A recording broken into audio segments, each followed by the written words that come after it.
আসসালামু আলাইকুম viewers, welcome to my channel. কেমন আছেন সবাই? আশা করছি আল্লাহর রহমতে অনেক ভালো আছেন।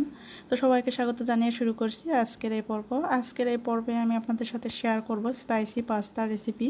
আশা করছি আপনাদের কাছে ভালো লাগবে। আর এই পাস্তাগুলো সকাল এবং বিকেলে নাস্তা হিসেবেও বানিয়ে খেতে পারেন, অনেক ভালো লাগবে। তো ভিডিওটি যদি ভালো লাগে লাইক দিয়ে সাথেই থাকবেন। তো পাস্তা বানানোর জন্য এখানে চুলায় পর্যাপ্ত পরিমাণে একটা পাতিলে আমি পানি দিয়েছি আর পানিটা গরম করে নিয়েছি। তারপরে আমি 1 চা চামচ লবণ দিলাম আর 1 টেবিল চামচ তেল দিলাম। তেল দেওয়ার ফলে কিন্তু পাস্তাগুলো একটার সঙ্গে আর একটা লেগে যাবে না। এখানে 2 কাপ পরিমাণ পাস্তা নিয়েছি আর এই পাস্তাগুলো আমি 8 থেকে 10 মিনিট সেদ্ধ করে নেব। যে পাস্তাগুলো রান্না করবেন পাস্তার প্যাকেটে লেখা থাকবে কয় মিনিট সেদ্ধ করতে হবে। তো 8 থেকে 10 মিনিট সেদ্ধ করলেই সেদ্ধ হয়ে যাবে। আর এটা কিন্তু খুব বেশি নরম করে সেদ্ধ করা যাবে না। তো আমি 10 মিনিট জাল দিয়ে নিচ্ছি। তো 10 মিনিটে আমি সেদ্ধ করে নিয়েছি 80% মতো। এখন পানি থেকে ছেঁকে তুলে নেব আর ঠান্ডা পানি দিয়ে খুব ভালো করে ধুয়ে নেব।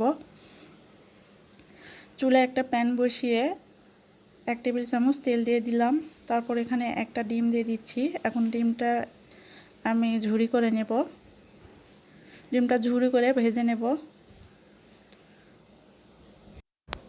এভাবে আস্তে আস্তে করে আমি ভেঙে দিচ্ছি ডিমগুলো। তারপর হালকা ভেজে তুলে নেব।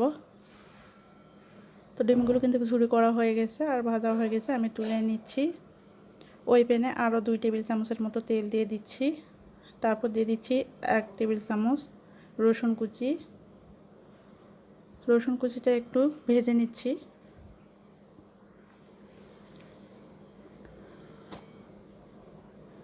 তো রসুনটা ভাজা হয়ে গেছে, এখন দিয়ে দিচ্ছি 1/2 কাপ পেঁয়াজ কুচি। এখন পেঁয়াজটা একটু নেড়ে চেড়ে নরম করে ভেজে নেব। তো পেঁয়াজগুলো কিন্তু খুব বেশি লাল করে ভাজা যাবে না, একটু হালকা ভেজে নিতে হবে। তো পেঁয়াজগুলো ভাজা হয়ে গেলে এখানে 1 চা চামচ দিয়ে দিচ্ছি লাল মরিচের গুঁড়া। লাল মরিচের গুঁড়ো না খেতে চান বাদ দিয়ে দিতে পারেন। আর 1/2 চা চামচ দিয়ে দিলাম ভাজা জিরার গুঁড়া। দিয়ে মশলাগুলো একসঙ্গে একটুখানি পেঁয়াজের সঙ্গে মিশিয়ে নিচ্ছি। তারপরে এখানে 2টা টমেটো কুচি দিয়ে দিচ্ছি।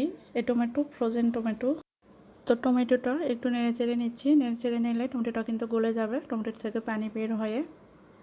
তো পানিটা কিন্তু টেনে গেছে। এখন দিয়ে দিচ্ছি কিছু ফ্রোজেন করা সবজি। এখানে দিচ্ছি মটরশুঁটি আর গাজর, এটাও ফ্রোজেন করা। তারপর 3-4টা আমি দিয়ে দিচ্ছি কাঁচা মরিচ কুচি।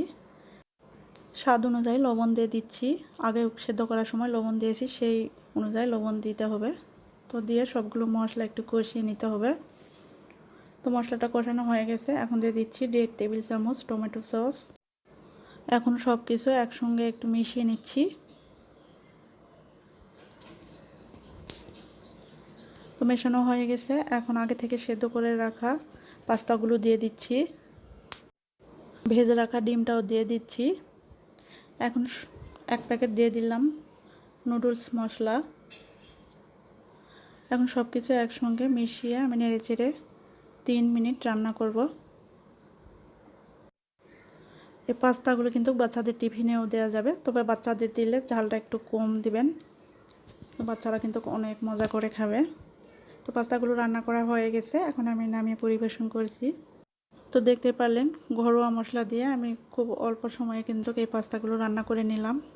খেতে কিন্তু অনেক ভালো লাগে। সকাল এবং বিকালে এই পাস্তাগুলো এইভাবে রান্না করে খেতে পারবেন, বাচ্চাদের টিফিনেও দিতে পারবেন।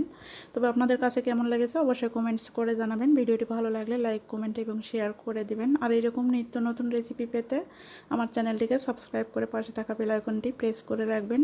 পরবর্তী ভিডিও ছাড়ার সঙ্গে সঙ্গে নোটিফিকেশন পেয়ে যাবেন। আজকে এখানেই বিদায় নিচ্ছি। সুস্থ থাকবেন, ভালো থাকবেন। আল্লাহ হাফেজ।